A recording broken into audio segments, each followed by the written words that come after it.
the Baen Free Radio Hour.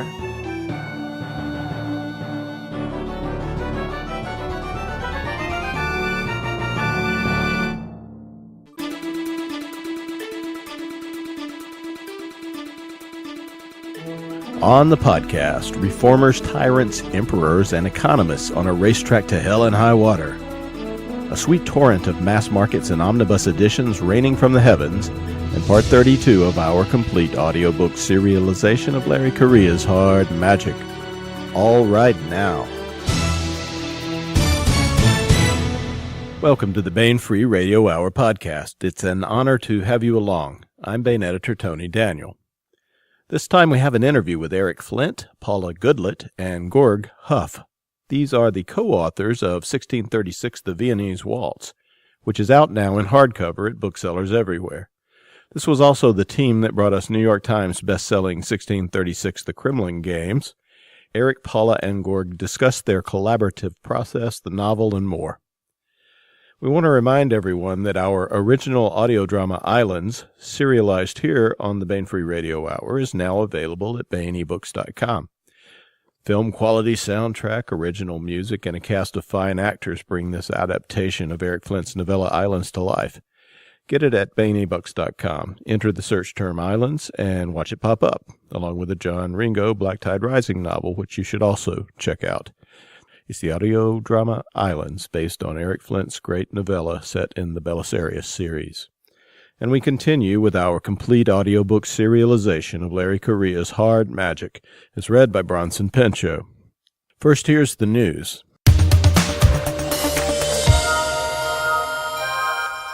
The November Omni and mass markets are out. These include The Undead Hordes of Kangul by John F. Mertz. This is a magical fantasy realm where a young ninja must face an evil sorcerer, along with his horde of zombies, to help rescue a princess, and she does a bit of rescuing herself along the way. We also have Revolution, Book 3 of the Secret World Chronicles. This is Mercedes Lackey and a bunch of co-authors. Metahuman superheroes attempt to put an end to the murderous Thule Society.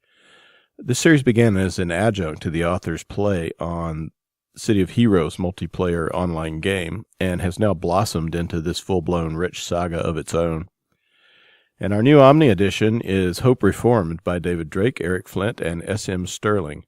This collects two novels in the general series, number 7 and 8, The Reformer by S.M. Sterling and David Drake, and The Tyrant by Eric Flint and David Drake. In case you don't know the milieu, these are worlds fallen from a technological galactic golden age to various levels of collapse.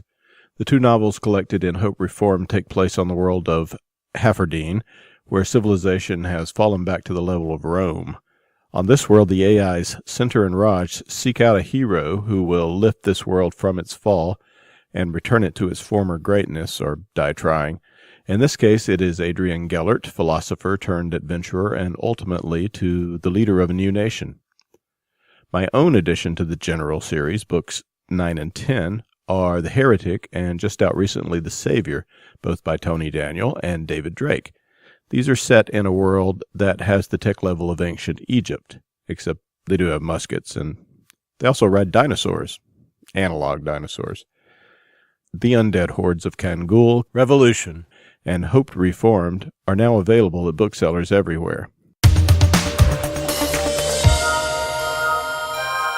I want to welcome Eric Flint, Paula Goodlett, and Gorg Huff to the podcast. Hi, folks. Hey, Tony. Eric Flint is the creator of the New York Times best-selling alternate history Ring of Fire series, beginning with his groundbreaking first book in the series, 1632. The Ring of Fire books are like the stars these days, many of them. Eric's writing career began with the 1997 science fiction First Contact novel, Mother of Demons, which we are reissuing in the spring in hardcover leather-bound edition. It's going to be nice. With David Drake, he collaborated on the 6-volume Belisarius series, and with a great many other writers, including David Weber, Charles E. Gannon, Katie Wentworth, Reich Spohr, Dave Freer, and with Paula Goodlett and Gorg Huff. Eric also co-authored 1636, The Kremlin Games. Paula Goodlett is the editor of the Grantville Gazette and special assistant to Eric Flint. She has been involved with the 1632.org Ring of Fire community since 2003 and is now the chair of the 1632 editorial board. Paula is also the author of many Ring of Fire stories in addition to 1636, The Kremlin Games, the novel. Gorg Huff is a Texan who has done a great deal of research for the 1632 community as well as writing fiction. He's written numerous stories for the Grantville Gazette. Now principally, he writes with Paula nowadays. Gorg and Paula's Russian thread of Grantville Gazette stories eventually became the inspiration for 1636, The Kremlin Games. Now Eric, Paula, and Gorg have teamed up again to produce 1636, The Viennese Waltz, which is now in hardcover at booksellers everywhere. So, folks, anyone that cares to answer, was the Viennese Waltz based on a thread of stories in the same way the Kremlin Games was? No. There's a big, long backstory that will be published in a separate ebook called 1636, the Barbie Consortium, but that is the background to the novel. But the novel itself was not written based on... The Kremlin Games was based on a serialized story called Butterflies in the Kremlin. Now, it was then rewritten, greatly expanded, and so forth, but there was that initial core that was published in the Gazette. There's nothing equivalent to that for Viennese Waltz. It's a novel that's written from scratch, although there is a big backstory for a lot of the characters in it. Why did you then decide on Paula and Gorg to write this one, and how did the idea for this installment come about, this entry?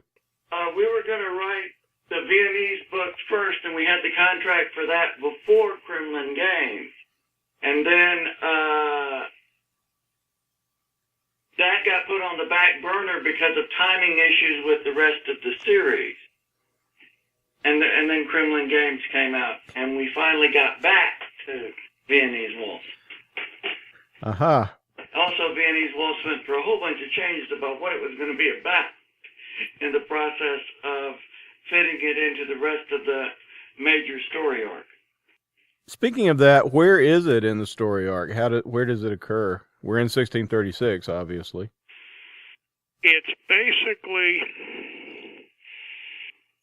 I'd have to go take a look at the actual timeline. Paul and Gorg probably remember this better than I do, but it sort of runs parallel to Saxon Uprising and a little bit after Saxon Uprising, but it's kind of running parallel to the book I'm going to write in a few months, which is the sequel to Saxon Uprising. So it's kind of a story on the side. And what's going to happen, there's a long, complicated history of this book, because originally the idea was that Gorg and Paula were going to write the entire story. I'm trying to figure out how to say this without a major spoiler. Going to be a big event happening soon in the series. And Gorg and Paula were going to cover that in their book. So they started with that in mind. But the problem was they had to stop because until I write my book, they couldn't go any further. And I went and looked at the manuscript and realized that if we did a little bit of tweaking, we could actually just make it a complete manuscript and end it before this big event. And it would work fine as a book. So that's what wound up becoming the Viennese Waltz.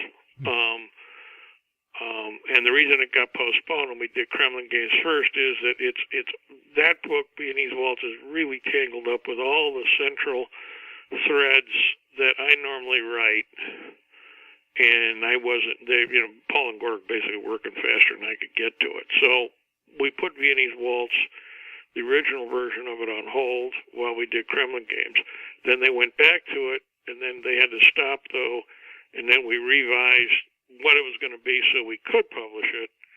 And now they've already finished the sequel to Kremlin Games, which is called The Volga Rules, which we've actually turned into Baen. So they've actually finished 3 books. This is the one that's being published right now, the second one. Excellent. I really enjoyed the Kremlin Games, as well as this one. So what struck you, Eric, about Paula and Gorg's writing that you'd want to write 3 books with these guys? How did the collaboration team come about? I think they have it's a little hard to describe. All my co-authors are different in this 1632 series. which I know frustrates some fans because they sort of want all books to read the same, and they just don't, and they're never going to. And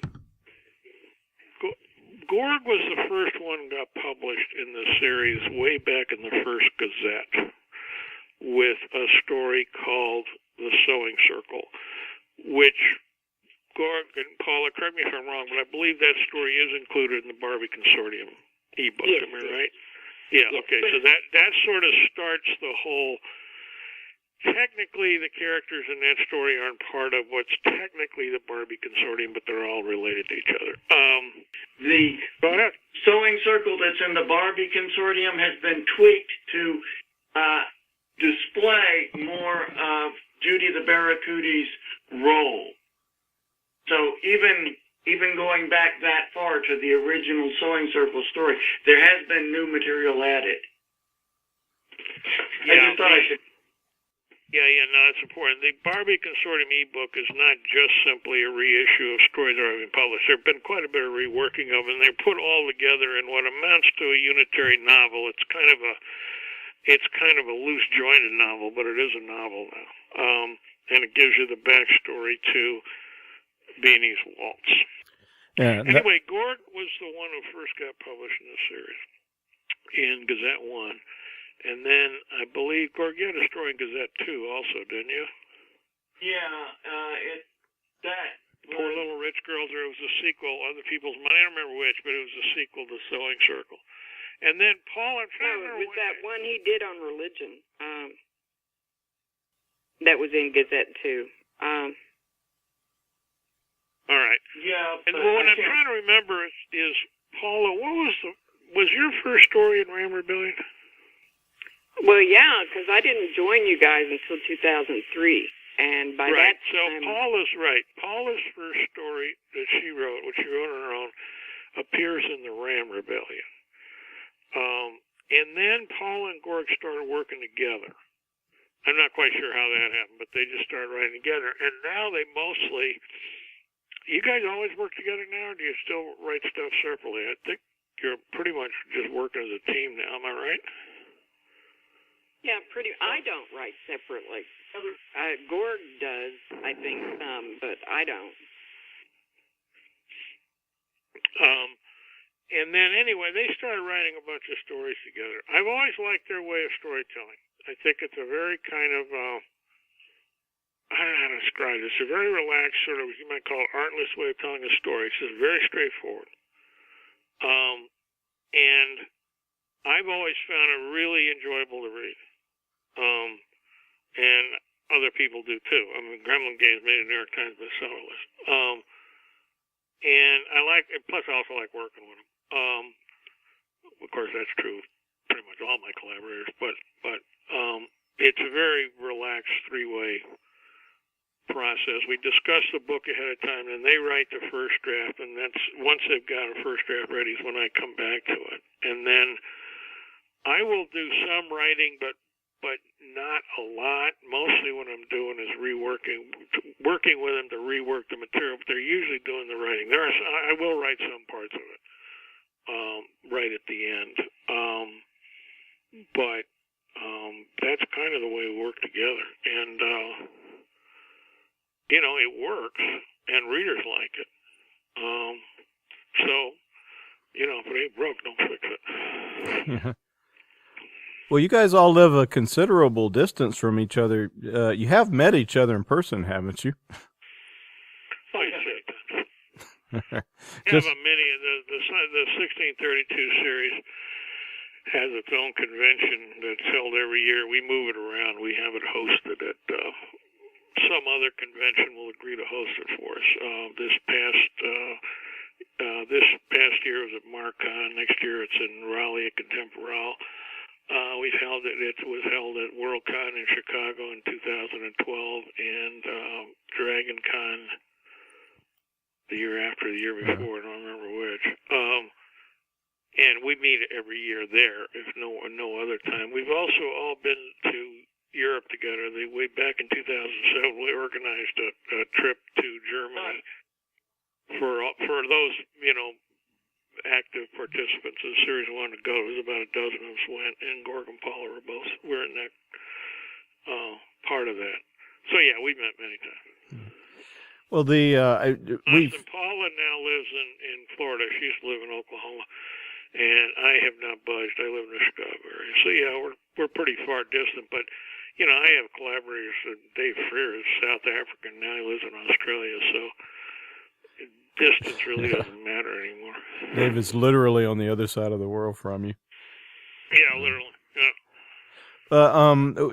Yeah. We've interviewed Eric before, and he's talked at some length about the 1632 community. So I would refer everyone back to some of those podcasts because it's really an amazing writing community. But let's get into the book. So you keep saying Barbie consortium. What is that?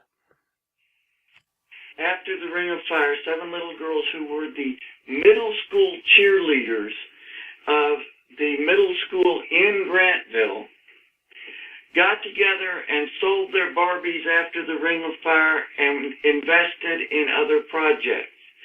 They called themselves, mostly because they were 12 and 13 years old and didn't know what it meant, the Barbie Consortium, because it sounded cool. Over the ensuing years, in a very, very, very bull market, they were exceedingly successful in parlaying the money they got from selling their Barbies into a medium-sized fortune for each of them. They are still a group of young people, not necessarily young women, and certainly not necessarily uptimers, who get together on deals and put together deals to invest in new projects, to bring, to buy companies that are in trouble and turn them around. They're Larry the Liquidator and teenage girls all rolled into one. Well, we should say, for those that don't know, that the world here is there's a West Virginia town that's been thrown back into the 1630s in the middle of Europe. And so that's our basic setup. So there's uptimers, who are people from basically our era, and downtimers, who are the people that were there when it arrived. But most of you will know this who are listening. Who is Carl von Liechtenstein, and how come he's called Ken doll by the Barbies? Although I think I can guess that. Because according to the 12-year-old Barbies, the function of a guy is to look pretty and give them money. That's what the Ken doll does. He's quite rich, right? He's Don't want to get me involved in that discussion. Sure we do. No, but actually that is, when little girls play with Barbie dolls, that's what Ken does. He stands around and looks pretty. Yeah. He's the escort. And if he's the escort and you're a girl, then he's paying. So, yeah. Why did they make so much money from selling their Barbies in the first place? And don't they invest in uptime technology that they're reintroducing or introducing for the first time into the 1632 world? Mostly. Also play the stock market, buy companies where other people have started to invest in uptime technology and haven't done so well. It isn't just having the uptime technology isn't quite enough. It's a lot closer than just having an idea for an invention is in the modern world, but it's still not enough to actually have a successful business. And it turns out that a lot of the uptimers have the idea, have the knowledge of how to build this uptime product, but really aren't good at handling the business. And one of the functions that the Barbie Consortium does, that the Barbies do, have learned to do, is go in and find these businesses where it doesn't work, and often as not, put a downtimer in charge who does know how to run a business. And they ran into a cash flow problem, and Carl von Liechtenstein is a real character from history who was part of the founding of the Liechtenstein family, which for a long time and still is one of the richest families on earth. So Carl really was a young man who looked good and had a lot of money, and he invested with them. So the Barbies were worth a lot when they sold them off? Is that's where their initial nest egg came from? It came from selling the actual Barbie dolls, which were a extreme luxury. You got to remember we're close to the same time period when there was the tulip craze, and people were paying a fortune for tulips. And people arrive from the future, and they've got these dolls that don't look like anything anyone else has ever seen. And, it's a one-time kind of fluky deal, but people are willing to pay people a lot of money, and noblemen and rich people are willing to pay a ton of money for these Barbie dolls. And that's where they got their initial nest egg, which is a pretty damn large one. And then since then, they wound up handling it well. Carl has fallen in love with one of the Barbies, who is Sarah Wendell. Tell us about Sarah. And she is a member of the sewing circle, and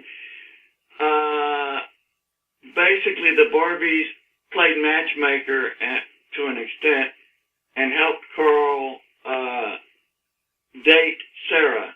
Basically, a great deal of the story is about the relationship. A lot of the love story portion of it is between Carl and Sarah. But tell us about Sarah's character. She's a bookworm and a geek. She really is. Sarah's the geek in the family. Judy's the people person. Sarah is a numbers geek. And because of her parents and because of her situation, Sarah ended up studying economics rather seriously because right after the Ring of Fire, they really needed to figure this stuff out. It was very important. And Sarah sort of got caught up in that, and it found her vocation. And she tends to think of the world in terms of numbers and income projections and market baskets. But she's not really good on a person-to-person basis. But Carl is. And the charming prince found the beautiful girl hidden under the bookworm. Mm-hmm. How's that? Well, Sarah, she's really trusted by like kings and emperors, and at this point, she never claimed to be, a genius economist. But how come somewhere in the book you have one of the uptimers muse about why so many ordinary people of Grantville have turned into these extraordinary leaders, and some haven't blossomed, of course. So how come Sarah's able to be the counselor of entire kingdoms? What makes that plausible? Mostly because they have a set of knowledge that to a great extent came with them. And also to an extent because they have a certain cachet from being up. The truth of the matter is that there are a lot more people who have talent than have opportunity to express that talent, which is something I think that's the discussion you're talking about. Even though not everybody, not even most people have the talent to be a CEO, there are a lot more people with the talent to be a CEO than there are jobs as CEOs. That's kind of a basic assumption of the whole Ring of Fire series, isn't it? I mean, that people placed in extraordinary circumstances will rise to the occasion, or not all of them, but a lot of them will. Yeah. The other thing that's going on is the Fortney family, which is as the book begins, it's on its way to Vienna, including Haley Fortney, who's one of the Barbies, one of the well-to-do Barbies. Can you explain what Ferdinand III, who is the heir apparent to the Holy Roman Empire as we begin the book, has hired the Fortneys to do for him? That's actually Eric's fault. He stole one of our characters. Well, Eric took a Fortney character. We'd been playing around with a bunch of different things that we might do with different Barbies. And one of the things that we mentioned as a possibility was using Sonny Fortney as one of Francisco's agents. And we'd actually had him go off to a totally different place. But that idea percolated through, and Eric picked it up and decided that Frisco was going to send him off to Vienna to be, an auto mechanic for Ferdinand, and basically suss out the political situation in Vienna from an uptimer's viewpoint. So he's spying a little bit, but he also is building a racetrack. I mean, those guys they're actually doing something. How come Ferdinand wants a race car? Because wouldn't you? And you're the king of the Holy Roman Empire. This is they've got these new magical devices that go real fast. Wouldn't you want one? If you could afford it? Well, it'd be kind of hard to drive it. That's part of the problem, that they have to actually construct the infrastructure to drive the thing on, right? Yeah. Right. And that's partly how Sonny gets the job. Though he's also got steam experience, he's a steamhead, so they're importing these uptimers. From Ferdinand's point of view, he's importing these uptimers both for his car and to have the uptimer viewpoint, the uptimer knowledge. He's trying to acquire it. What kind of car is that, by the way? The 240Z. Well, the reason for 240Z is just simply because a friend of mine owned one years ago, and I remembered it. The thing about the mechanics in Vienna, that they first get introduced in a short novel I wrote for Ring of Fire 2, that anthology, which is called The Austro-Hungarian Connection. And they're really just a plot device. They're not actually intrinsically important characters for me in that story. I just use them as a plot device to introduce both the young emperor, Ferdinand III, and the guy who's a very close friend of his named János Drugas, who's a Hungarian nobleman and who was a major character who has become a more and more important character in the whole series. And it was really Drugas that I was interested in.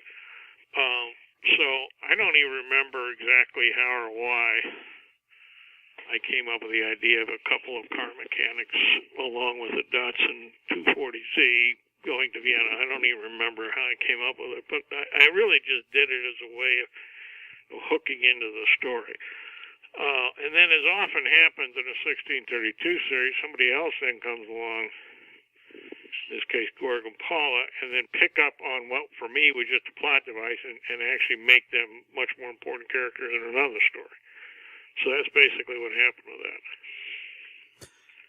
So Ferdinand is about to become emperor of the Austro-Hungarian Empire. His rival Albrecht, who in our timeline was killed, is in Prague, and he's the ruler of, I guess you would call it, Bohemia. Can you just tell us, what is the political situation right now in this area in the Ring of Fire universe? What? Well, technically Austria, which is now, here's what happened, first of all. We changed history some. What we call the butterfly effect. It's plausible because enough changes would happen so that the old emperor, Ferdinand II, we have him die off sooner than he actually did in real history. Because we want to basically just get him out of the way and get his son, Ferdinand III, on the throne. Ferdinand III is a pretty attractive character historically, a lot more so than his father. And partly just by virtue of his own personality, partly because his sister wound up running off, this is told in the novel Bavarian Crisis, and wound up running off and getting married to this branch of the Spanish Habsburg family, Fernando, and she is now effectively the Queen of the Netherlands. And the two of them are quite close, and they stay in touch, and they're modernizers. Now, they're modernizers within an establishment framework. They're not revolutionaries. But Ferdinand realizes that the way the Austrian Empire was going, one thing he can read the history books, and he knows that Austria is going to collapse eventually. And so what he decides to do is forego the policies of his father, stop trying to force people to accept Catholicism, and instead he's going to try to create ahead of time an Austro-Hungarian empire, but he's going to try to do it on a somewhat more stable basis than the one that really existed. So that's what he's setting about to do.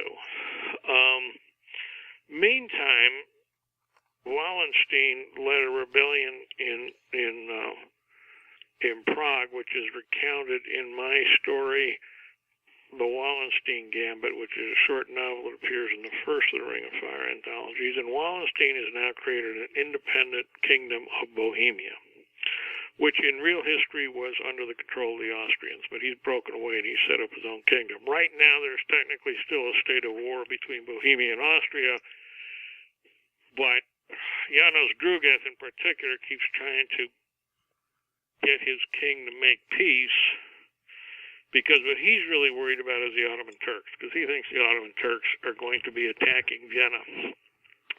The emperor tends to think that they're not, because they didn't do it in real history until many years later, but he's starting to come around actually to Janos's viewpoint, because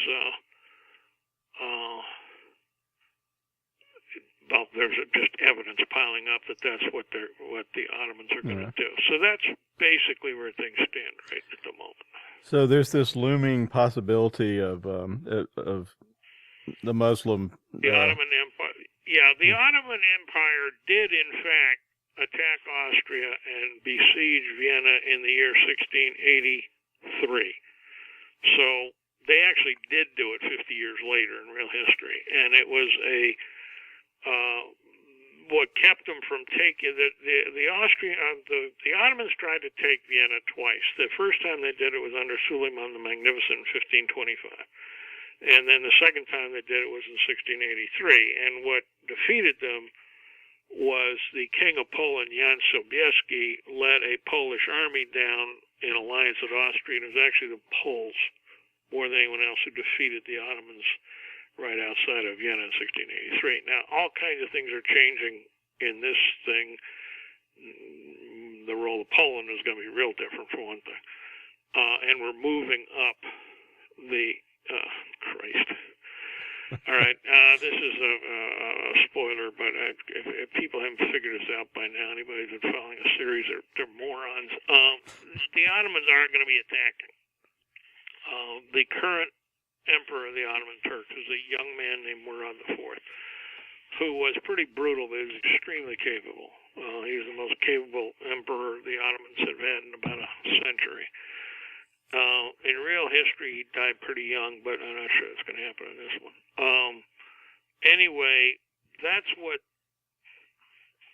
the emperor's main advisor, Janos Grugeth, is worried about is the Ottomans. So he's trying to get Ferdinand to just make peace with Wallenstein and end it, so they don't have to worry about fighting on two fronts. I don't know if that makes it clear. It's a little hard. Central European politics, you don't have a map, can be kind of hard to follow. Yeah.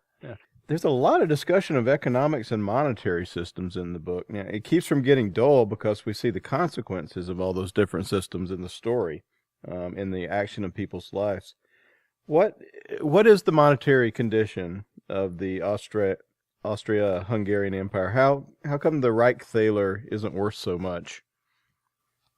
The monetary condition of all of Central Europe is that there was not basically enough money in the economy or faith in money in the economy to support the economy they had. They were at low production levels because there wasn't not enough money circulating, and it wasn't circulating fast enough to allow them to produce to anything like the capacity they already had. When the Ring of Fire happens and increased productive capacity starts coming out of that, that makes the problem worse. And the response to that is available to them is to create more money, to introduce enough money to introduce ways of transferring money faster so that there can be enough money to grease the wheels of the economic engine. Because without that, it freezes up and collapses. And the whole of Europe was in a state of economic collapse pretty much from the beginning of the 30 Years' War. Hmm. In our history, and it stayed in a state of pretty much economic collapse. Oh, well into the 18th century.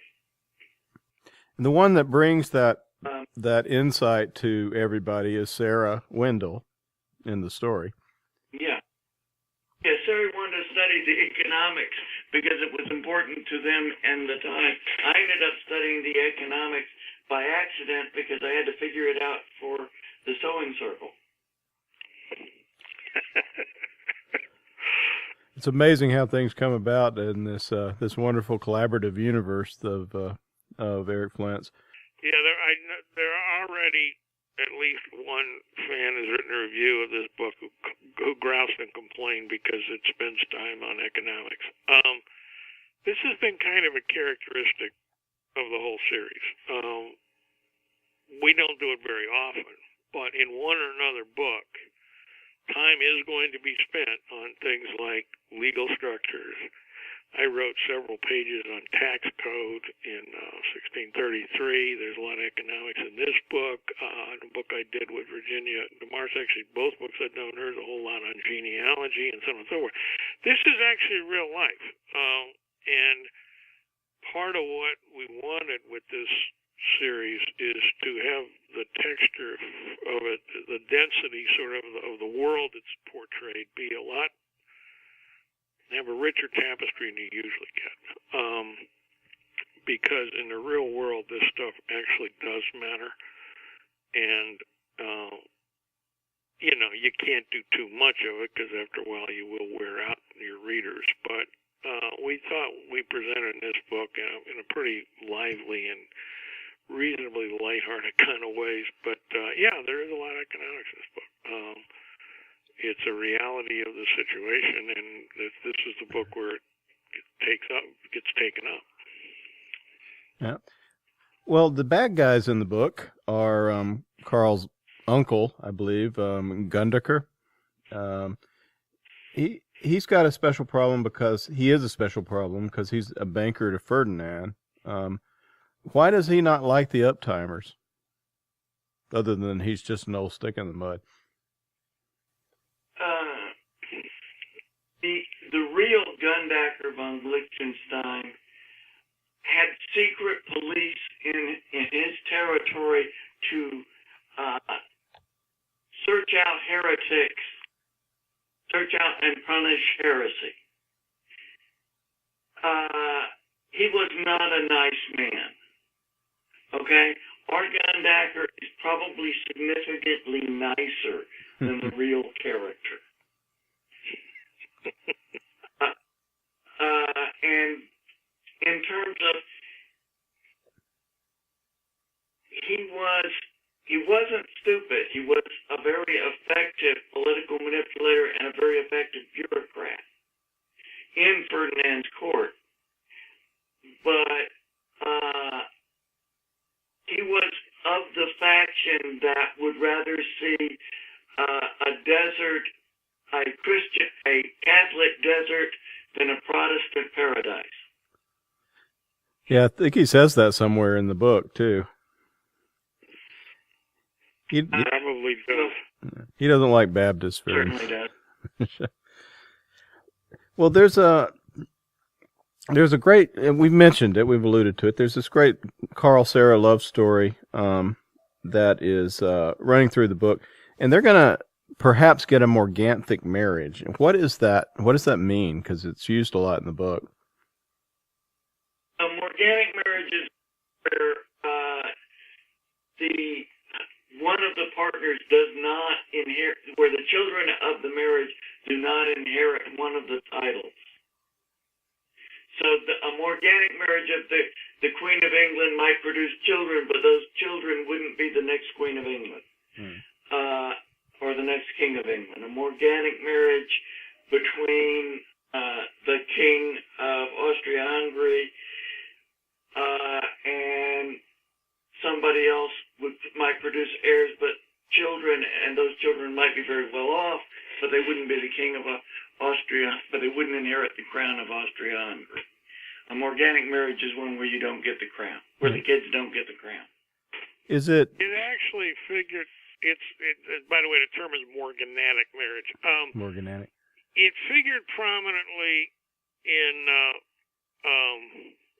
the Baltic War because Eddie Cantrell, who is one of the main characters of the Baltic War, he's been captured by the Danish. He's being held in captivity in Copenhagen, and he winds up getting into a romance with King Christian IV, one of his daughters, and Catherine. But it's a big point that's made all through the book, and Catherine is not a princess. She's a king's daughter, and the reason is because her mother, Kristen Munk, was not of a high enough rank of the nobility when she married the king, so that her children, they're legitimate. It's a real marriage. It's not, she's not a concubine. But her children are not in the line of succession, so that the line of succession for the Danish throne runs through children that Christian IV had by an earlier wife. And those are the central character there who figures the story is Prince Ulrich. Now, he is in the line of succession, but his half-sister, Anne Catherine, is a king's daughter because she comes out of a morganatic marriage. So that's basically, it was quite common in the time that it could be royalty or it could be nobility might marry someone whose rank within the aristocracy was so much lower than theirs that any children produced would not inherit the title. Usually it was of the male figure, but it might be the female. They would not inherit the bigger title. They would inherit some lesser titles, but not the bigger one. That's basically what it was. Mm-hmm. So what's next, guys? Paula and Gorg, you've written a sequel to the Kremlin Games with Eric that's coming up. Well, what the three of us are now working on is something completely different, because we do have, I think we still have a contract for another 1632 novel, I'm pretty sure. But the problem is that right now Gorg and Paula can't really do much because we can't pursue the Russia line any further than we have, because we've already written the next book, and that won't be published for at least a year. And until I can write a couple of novels, they can't do anything more with this Viennese thing. So what we're doing is developing a whole new project, which is would be another Acidi Shard novel. Actually, we hope it'll be a series of its own, like Time Spike, if you remember that novel, which is not part of the 1632 series, but it starts in the same premise of these kind of weird alien sort of artifacts striking the Earth is what causing these time transposition events. And the 1632 series is, of course, by far the best known one. But I also wrote a novel of Marilyn Kosmaka called Time Spike, which posits a second one. And what Paul and Gorg and I are now working on is what would be a third Acidi Shard strike that would hit a cruise ship in the Caribbean and take the entire cruise ship back into ancient history in the time of right after the death of Alexander the Great, when his empire was in the process of falling apart and being carved up by a combination of his family and the general and his top generals. This was a unbelievably, best way I can describe it is Game of Thrones on steroids. By the time it's over, not one member of Alexander's family survives. Almost none of the generals survive. There's about 3 or 4. It's really a time of enormous amount of conflict and skullduggery. And we think we've got a hell of a good story that we're in the process of putting together. So that's what we're actually working on right now. Well, it sounds really cool. But the book we are talking about now is the equally cool 1636, The Viennese Waltz by Eric Flint, Paula Goodlett, and Gorg Huff. And it's now at booksellers everywhere. Eric, Paula, and Gorg, thank you very much for being with us today.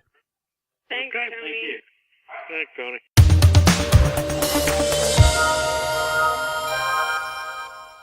Here's part 32 of the complete audiobook serialization of Larry Correia's Hard Magic, as read by Bronson Pinchot. This portion of Hard Magic is provided by Audible.com. Get the complete audiobook at Audible.com now. If you are not a subscriber, you can get the entire audiobook free, or choose from more than 100,000 other titles when you try Audible free for 30 days. Here's the setup for what's coming up. It's the 1930s in America, but it's an America that has been magically changed. In the 1860s, a handful of people from all walks of life were visited with special magical talents, and each generation more are so affected. These people are called actives. Most actives use their powers for good, but some don't. Jake Sullivan is a private eye. He's also a former soldier, an ex-con, and an active heavy, the type of active that controls the force of gravity.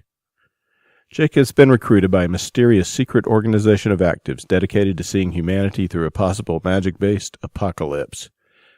These are known as the Grimnar Knights, and if the Grimnar Knights are to be believed, the evil forces of magic introduced into the world have reached a peak, and the apocalyptic finale for humanity may be about to begin. Here's Bronson Pinchot with part 32 of the complete audiobook serialization of Larry Correia's Hard Magic. Vladivostok, Primorsky Krai, 1905. The international observers had been invited aboard the new airship Kurosawa to watch the bombardment of the Russian fort. Officers from France, Britain, Germany, and the United States were on the command deck, gaping in awe at the destruction. The ocean was covered with burning oil slicks. A giant steel hulk exploded far below them and rolled on its side, breaking ponderously in two and heading for the bottom. The Russian fleet had been totally annihilated. The United States military attaché removed his pocket watch and checked it. 15 minutes, Captain John J. Pershing stated. The Brit, Nicholson, looked like he was going to fall over the railing in shock. The Kaiser's man was scribbling furious notes. The French major was still airsick. Pershing had to admit that he himself was a little nauseous, though not from the altitude. The Japanese airship creaked and shifted as it turned into the wind and headed for the port city. Already other dirigibles had gathered over the heavily fortified walls, and the Emperor's magical shock troops were leaping down, causing chaos among the defenders. Transport ships were steaming in for an amphibious assault, while the regular army attacked overland. It was absolutely seamless. As you can see, gentlemen, the Emperor's forces are as well trained as I have promised, their guide said. Today had been the first time Pershing had met the guide. He had been introduced as Baron Okubo Tokugawa and had recently been appointed as the chairman of the ruling council and chief advisor to Emperor Meiji. He was wearing a European-style military uniform, with a chest full of medals, but with the Asiatic touch of a red silk sash and a traditional sword. Pershing's gut told him that this was the man running the show. Perhaps now our nations can come to an understanding as to the Imperium's natural supremacy in this area. The chairman's sure enjoying the view. Pershing grunted a non-committal response. He was no diplomat. What he cared about was how the Japs had integrated magic into their war machine. Incoming shells had been deflected by coordinated movers on the naval vessels. Heavies and brutes were storming those walls. Damage control had been conducted by torches who could put out the most terrible fire just by thinking about it. Hell, they were even riding on an airship designed by cogs. This was the beginning of the end. Either magic would be used to conquer the world, or the backlash would cause normals to become so terrified of his kind that they would be exterminated. "How did you get so many wizards?" Nicholson asked. "Excuse me?" the chairman asked, raising a single eyebrow. "You're utilizing magic on a scale we've never seen before. How?" The chairman nodded respectfully. "Unlike in the West, here in Nippon, we respect those with such gifts. We take them in as they are discovered and give them the finest education possible. In exchange, they serve a term of 6 years in the Emperor's military or bureaucratic corps. Brilliant, said the German. Pershing gave a bitter laugh. Yes, Captain Pershing? The chairman asked politely. My understanding is that you steal children away from their families as soon as you see a sparkle of magic, and then you put them in a prison where you can turn them into machines. Those who don't make the cut get experimented on until they're either useful or dead. The really strong get additional magic branded right to their souls. I can assure you that the imperial schools are a strictly voluntary affair. It is considered a great honor for a family to send their children to such prestigious institutions. The chairman was not easily riled. May I inquire who told you such lies? Pershing turned away from the destruction at the rail and looked the chairman in the eye. Maybe I was told by a Manchurian, driven gibbering mad with pain, who escaped from one of your schools with failed kanji branded all over his back. The chairman looked down at Pershing's ring and scowled. I see. Would you walk with me for a moment, Captain? He hesitated. The chairman struck him as a very dangerous man, but he was on a diplomatic mission. If any harm were to befall him, the repercussions would be severe. Japan was strong, but not strong enough to risk a war with the West. Yet. They were still modernizing, though at a shocking pace. It would come, though. He could feel it. Pershing nodded and followed the chairman toward the end of the observation deck. Guards with bayonets mounted on their rifles bowed and moved out of their way. The wind was louder now that they were steaming toward Vladivostok. Pershing could smell smoke and gunpowder on the wind. You are a knight of the Grim Noir? The chairman asked. Yes. So the society plans on standing against me, then? God, I hope so. That's not my place to say. I'm here representing the United States Army. But as one active to another, what you're doing here is wrong, Baron Tokugawa. I've heard about you. I know you're like me. The chairman folded his arms. I am far beyond you. Pershing tested his power. Baron Tokugawa's thoughts were far too well guarded for him to get even the briefest reading. No good can come of this. I'm begging you. If you follow this path, it will change everything.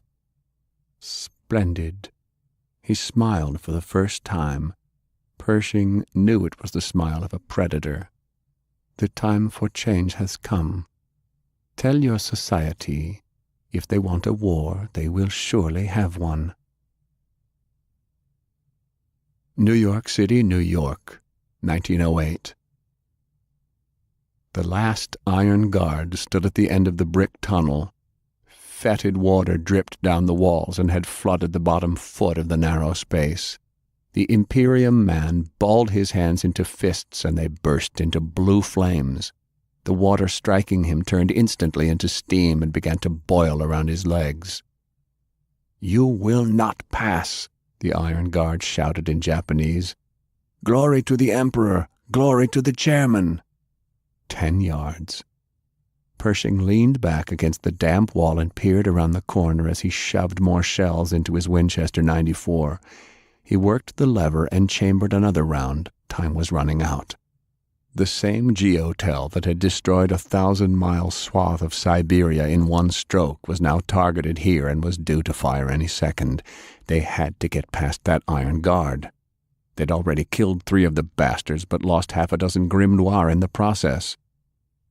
Sven, Bob, on my signal, hit him from the left. Southlander and Christensen moved quickly through the muck.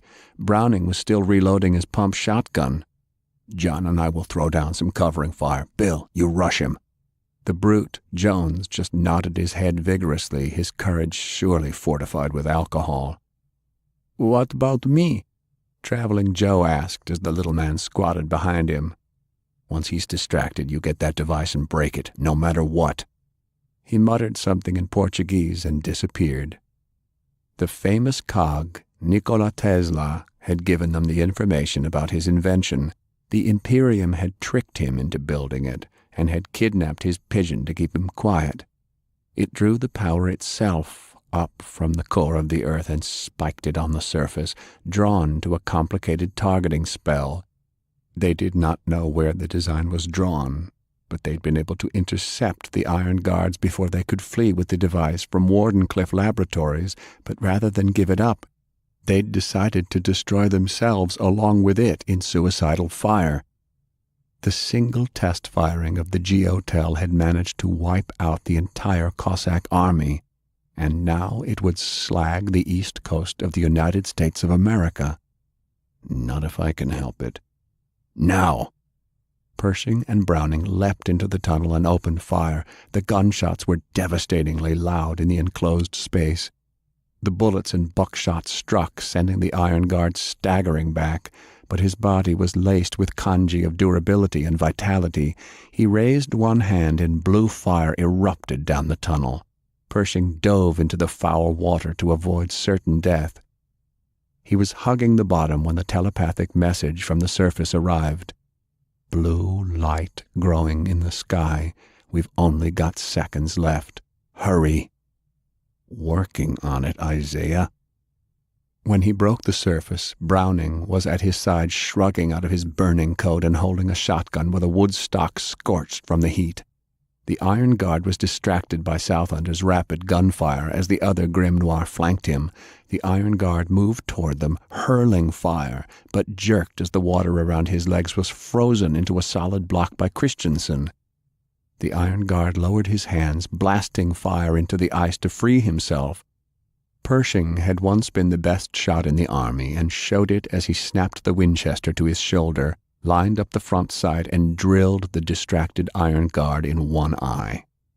Jones crashed down the tunnel in a wave of water, his muscles driven with superhuman strength as he burned his power. The Iron Guard was snapping around, blood spraying from one socket, kept alive only by kanji spells and fanaticism, liquid flame shooting from his fingers as Jones tackled him with a roar. Pershing was up and sloshing forward as he worked the lever. The power was rising up through the ground with a crackling rage. Soon it would supercharge the atmosphere, and the resulting explosion would reach from Canada to Washington, D.C. It's firing! Jones was on top of the Iron Guard, fists hammering up and down like pistons as he slammed the man's head into a misshapen pulp. He rose, still bellowing, meat and hair dripping from his hands. Nobody messes with Wild Bill. Nobody! He kicked the body down the tunnel. We're all going to die. Vieira! Pershing shouted. Break it! Traveling Joe appeared with a splash next to him, holding a strange mechanical device. It was humming and crackling with power. You mean this? He raised it overhead and slammed it down into the bricks, cracking it into several pieces. The electric tingling in the air died. The power was returning to the core. It's dissipating. You did it. Yes. Yes, we did. Paris, France, 1909. The international leadership of the Grim Noir Society had come together for the first time in a decade. The meeting room was plain, the building drab, and little would a passer-by know that some of the most important people in the world had gathered there in secret.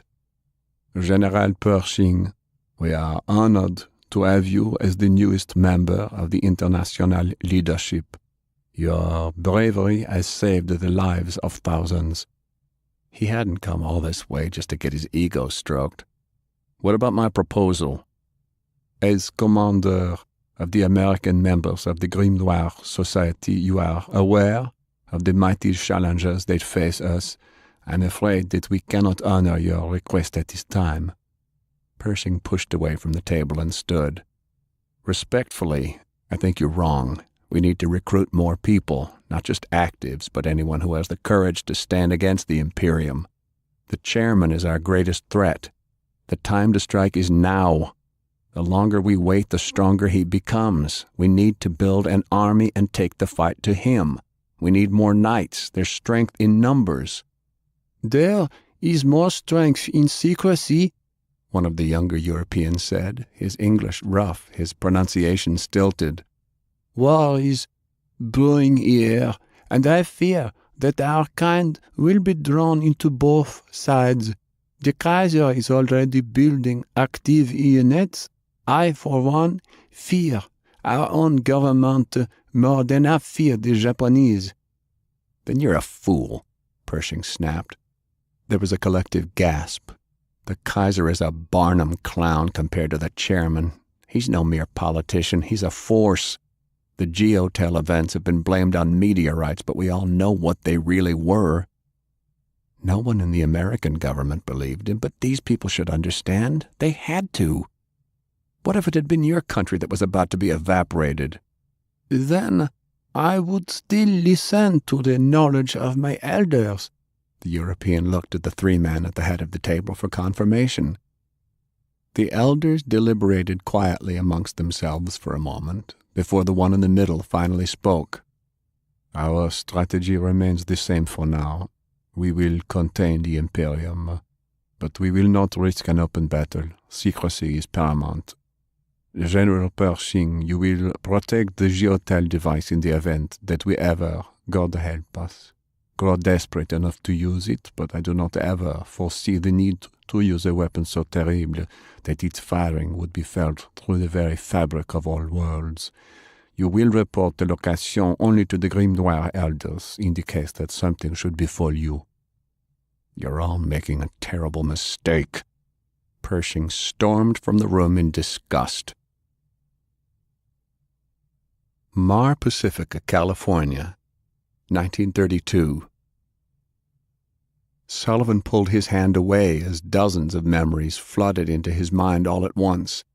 He remembered frustration riding in pursuit of Pancho Villa, confusion at the aftermath of Wounded Knee, the bitter, soul-crushing sadness of losing his wife and 3 young daughters in a terrible fire, everything, the thrill of victory and the agony of defeat, and finally 3 years of unbearable suffering. But those were blurry and had probably come over by accident. Others had been very specifically stamped into him as harsh as the light of day. What are you? Pershing appeared even weaker than before, if that were possible. I'm a very weak reader. I barely qualify as an active, but I've been saving up a lot of power. I thought it would only be fair to try and answer your questions while I answered my own. Thank you. I finally got to see the power. It all makes sense now. You read my mind? Sullivan asked. Yes. He closed his eyes. I was right about you, and now I must rest. Why'd you show me all those things? Pershing's breathing had grown shallow and erratic. Because someone must know the truth. Only a handful of us knew about the Geotel. I need you to destroy the final piece. Don't let him get it. Because we have a traitor in our midst. I can't even trust people who are like my children. Whoever it is, they're too strong for me to read. Because... Pershing moved slowly, pushing something toward Sullivan. He took it and found that it was one of the Grimoire rings. Because you are the man for the job. Carry on. Pershing sent that last thought with his power, then let out his final breath. General? His chest had quit moving. It was as if he'd found someone to pass the torch to and had finally moved on. Sullivan sat there for a moment, stunned. Jane arrived a moment later. studied General Pershing's still form, and began to cry.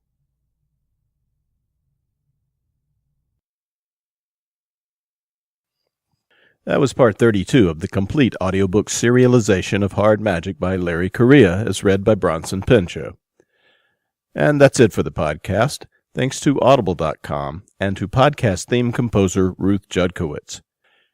And a magnificent statue of the original Barbie doll blown up to gargantuan proportions and made lifelike to the point of being a little bit creepy, plus 27 bonbons and a brass cannon salute to Paula Goodlett, Gorg Huff, and Eric Flint, co-authors of 1636 The Viennese Waltz. Don't forget that the ebook-only prequel to The Viennese Waltz, 1636 The Barbie Consortium, is also available at BaenEbooks.com and fine ebook sellers everywhere. Please join us next time here at the hammering heart of science fiction and fantasy, and keep reaching for the stars.